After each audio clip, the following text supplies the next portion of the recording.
The moment I placed the carved wooden bowl on the dinner table, silence fell like a guillotine. My mother's eyes darted toward me with a kind of disdain usually reserved for criminals. "Why is she even here?" she said sharply, her voice slicing through the warmth of the dining room. "This dinner is for family, not failures." I froze, hand still extended toward the centerpiece I made myself. My fingers trembled slightly, but I didn't let them see. The whole family was there. My aunts, my uncles, cousins, neighbors I hadn't seen in years. And her, my mother, sitting like a self-appointed queen at the head of the table, right beside my perfect older sister, Vanessa, the medical prodigy, the charity darling, the family's golden star. And I was the stain on their tapestry. The girl who left college after one semester. The one who worked 2 jobs and lived in a shared apartment downtown, too proud to ask for help and too stubborn to explain why. My father, as usual, stayed quiet, choosing his silence over me. "Come on, Mom," Vanessa muttered with a rehearsed chuckle, gently patting her designer dress. "Don't embarrass her again." Again. As if it were some family sport. My mom scoffed louder this time, as if my presence personally offended her. "I'm not embarrassing anyone. I'm just speaking the truth.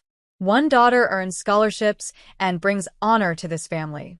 The other one," she waved a hand at me like I was dust, "plays with pottery and lives like a squatter." People shifted uncomfortably in their chairs. A few avoided my eyes, others gave me pitying glances. My ears rang, but I forced my lips into a neutral line. I would not cry. Not again. Not in front of these people. I looked over at Grandma. She hadn't said a word all evening. She sat near the fireplace in her usual spot, her face half lit by the dancing flames, observing quietly like she always did. But now she stood. At 79, her movements were slow but deliberate. Her wrinkled hand reached into her cardigan pocket, and she shuffled toward me. Her eyes, sharp and gray like slate, fixed on mine.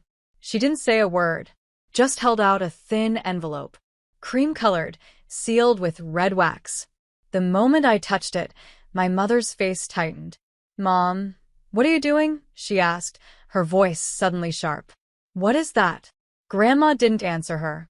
She just looked at me and whispered, "Not here. Open it in your room, sweet child." My fingers clenched the envelope tighter. The air in the room shifted, tense and electric. My mother's face began to pale. "Wait," she said, standing now too. "What are you giving her?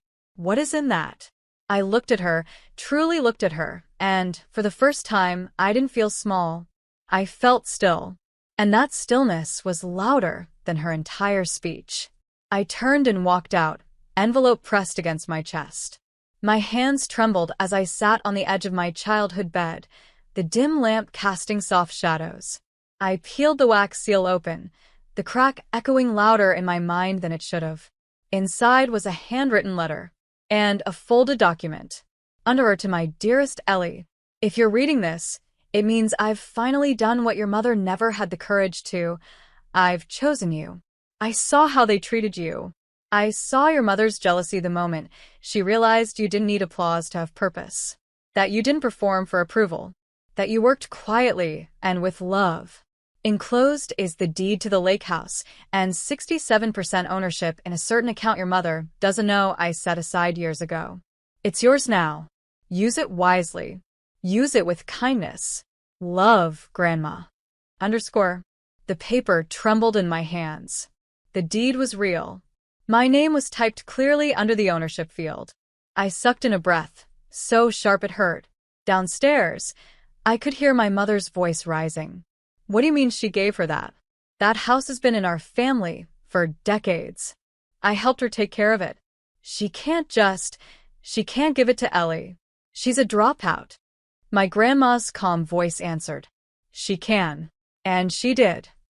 And what about Vanessa? She's the one who deserves everything. She already got everything she ever asked for," Grandma said coolly. "Ellie never asked for a thing." My mother gasped, as if the room had turned upside down. "She's manipulating you. She's playing victim." "No," Grandma replied. You just never noticed she was surviving. I stood at the top of the stairs, fingers clenched over the letter. I didn't want revenge. But maybe, just maybe, I wanted them to know I wasn't invisible anymore. I didn't sleep that night. The letter lay beside me on the bed, its words etched so deeply into my chest I could feel the ink pressing against my ribs. I kept rereading it, as if the meaning would change. As if the numbers, the percentages, the house deed, the signature would fade away. But they didn't. They were real.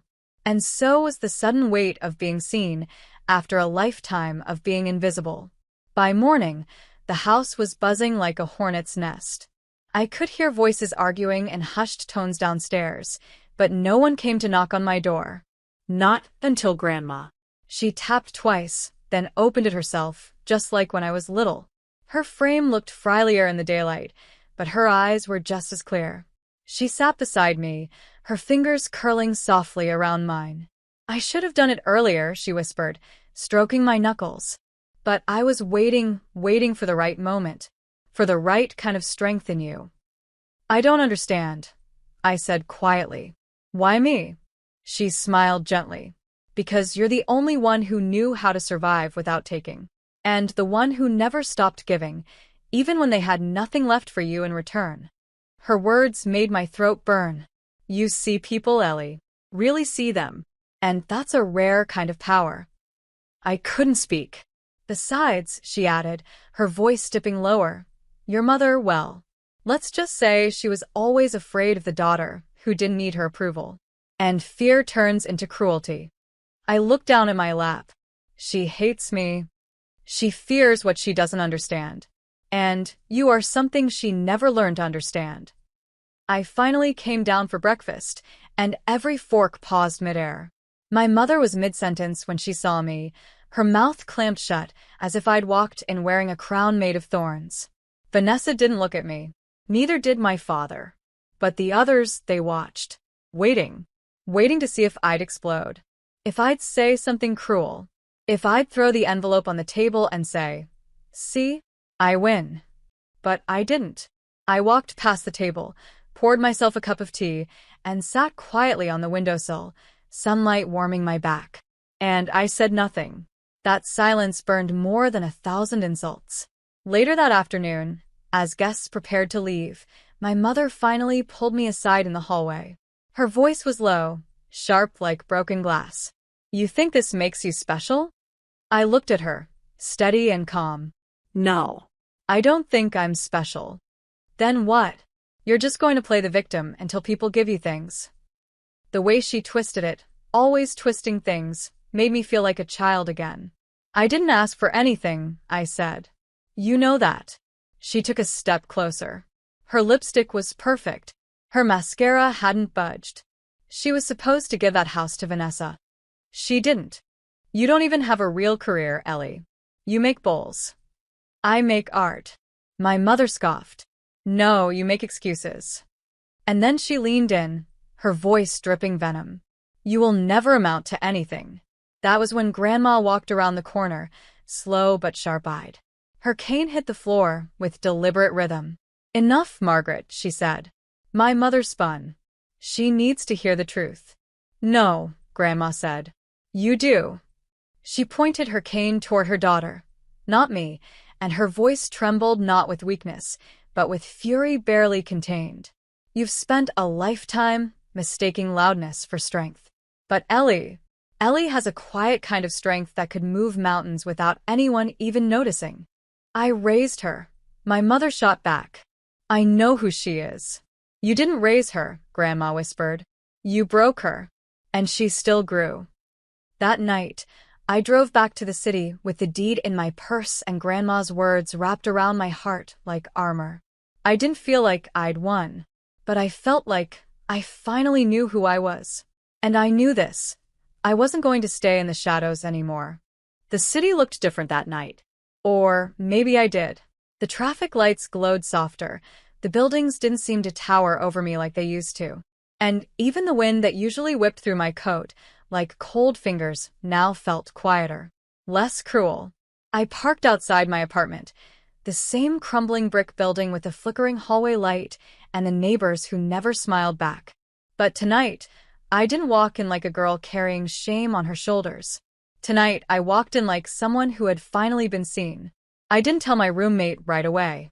I didn't need to. Jenna took one look at my face when I walked in and set her phone down. "Okay," she said slowly. "You either won the lottery or you found a suitcase full of mob money." I smiled. The first real one in weeks. Neither. But something changed. She raised a brow. "Do I get to hear it?" I held up the envelope. Let's just say my grandmother handed me back the pieces I thought I lost forever. Over the next week, I didn't quit my job. I didn't flaunt anything. I still woke up early to work at the ceramic studio. Still wiped paint off my arms with cheap towels. Still packed sandwiches in reused tinfoil. But something had shifted. I walked straighter. My hands stopped trembling. And I began something I hadn't done in a long time. I planned.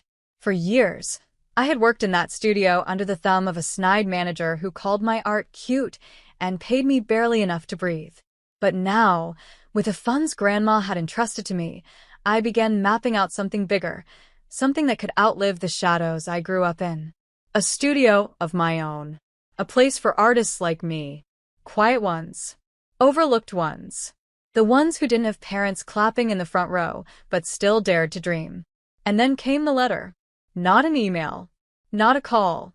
A handwritten letter with elegant cursive on a thick envelope. Vanessa. I opened it slowly, half expecting venom. But instead, it was hollow. _Ellie. I heard what Grandma did. I suppose congratulations are in order. I don't understand it, not really. But if it makes you feel like you've won, then I hope it helps. Mom isn't speaking to anyone right now. She says you've embarrassed her. Dad just keeps shaking his head. I guess I just wanted to say, I don't get it. Vanessa _. No apology. No kindness. Just confusion masquerading as civility. I placed it in a drawer. Some wounds didn't bleed. They just left bruises deep enough to remember. Weeks passed. And then something unexpected happened. I got an email from a gallery owner, a real one. Professional. Known. She said she'd seen my latest collection online through a local contest I didn't even know Jenna entered me in. She wanted to meet. That afternoon, standing in her minimalist gallery space lined with white light and silence, she studied my work like it was something holy. "This," she said, holding a curved ceramic vessel with swirls of deep blue, "this feels like grief turned into music." I swallowed hard. That piece is called Mother Silence. She didn't ask. She didn't need to. She turned and smiled gently. "I'd like to feature your collection next month. If you're ready." I wasn't, but I nodded anyway. A week before the exhibit, I returned to the lake house. It stood just as I remembered, wooden, creaky, surrounded by birch trees and the slow hum of cicadas. My breath hitched the moment I stepped inside. The smell of Grandma's old soap. The blankets she crocheted. The tea tins she always kept in alphabetical order. I spent the whole night cleaning, painting, touching every corner like it was a goodbye and a beginning all at once. And while I was folding laundry in the guest room, I found an old, rusted tin box under the bed. Inside, photos, letters, Clippings. and a note addressed to me, in Grandma's shaky handwriting. "One day, you'll need proof that your story didn't begin with rejection. It began with resilience. Here is every time I saw you survive without applause. Every moment you thought no one noticed. I did. I always did." Tears burned through me. They didn't fall. They rushed, like a storm finally breaking open. She had kept everything. My first art show flyer from high school. The poem I wrote after my first heartbreak. A tiny thank you note from a child whose class I once taught during summer. And then, folded behind it all, was a bank document. A quiet transfer. Months before her death. She had already moved the funds in my name. No performance. No announcement. Just trust. The night before the gallery debut, I walked alone to the edge of the lake, wrapped in a sweater 2 sizes too big and memories 10 years too heavy. The moonlight shimmered across the surface like liquid silver. I whispered. I hope I make you proud. The wind answered with silence. But it was the kind of silence that held peace, not absence. The gallery opening buzzed with quiet excitement. People wandered between the white walls, sipping wine, murmuring over the pieces. My name was printed in gold on the program. Ellie Grayson, The Weight of Quiet Things. And then I saw them. My mother, my father, Vanessa. They walked in like they owned the room, until they saw the crowd around me. My mother's smile tightened. This is yours. I nodded. Calm. Centered.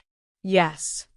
Vanessa looked at the ceramic series lined along the wall, each one titled after feelings I never spoke aloud. Invisible. Overlooked. Bruised. Surviving. Vanessa whispered. These are about us. They're about me, I corrected softly. My mother gave a hollow laugh. This is your little revenge? No, I said. This is my healing. Before she could speak again, the gallery owner stepped in. There she is, the woman of the night, she smiled, looping her arm through mine. The critics are already asking when her next exhibit is. My mother blinked. Critics? A woman nearby chimed in. Your daughter's story is incredible. It's not just art. It's truth. That word echoed like thunder. Later, Grandma's old friend, a retired journalist, walked over and handed me a letter. She wrote this for tonight. Said to give it only if they came. I opened it slowly. To Margaret and Vanessa. If you're here, it means Ellie finally stood where I always knew she belonged, in her light. She didn't need you to believe in her. But I hoped you'd live long enough to witness her. Now you have. I looked up. For once, my mother had no words. Vanessa turned away, wiping her cheek.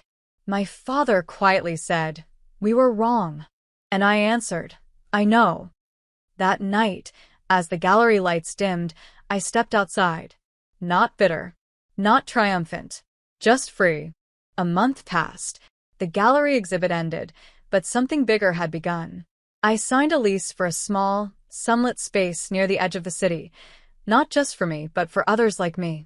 People who'd been dismissed. Ignored. Overlooked. The quiet studio, a place where silence didn't mean weakness. One morning, while unpacking clay tools, the bell above the door chimed. I turned. It was Vanessa. No perfect hair. No expensive coat. Just her, looking real. She held a tiny ceramic bowl I'd made as a kid, one I thought was lost. I kept this, she said quietly. It reminded me of you. I blinked, unsure what to say. I was always scared of you, she admitted. Not because you were weak, but because you were strong in ways I didn't understand. She placed the bowl on the table gently. You didn't need the spotlight. You built your own warmth. I exhaled slowly. I never hated you, you know. She smiled. I know. Weeks later, I visited Grandma's grave. I brought wildflowers, not roses. She hated roses. I did it, Grandma, I whispered. And I didn't burn bridges. I just walked across them, finally. The wind rustled through the trees. Soft. Gentle, like a hand brushing my shoulder. And back in the city, in my studio, I hosted a community night. A young girl with shaky hands handed me her first sculpture, crooked, messy, full of heart. It's not perfect, she said, eyes down. I knelt beside her and smiled. Neither am I. But here, we don't need perfect. We just need real.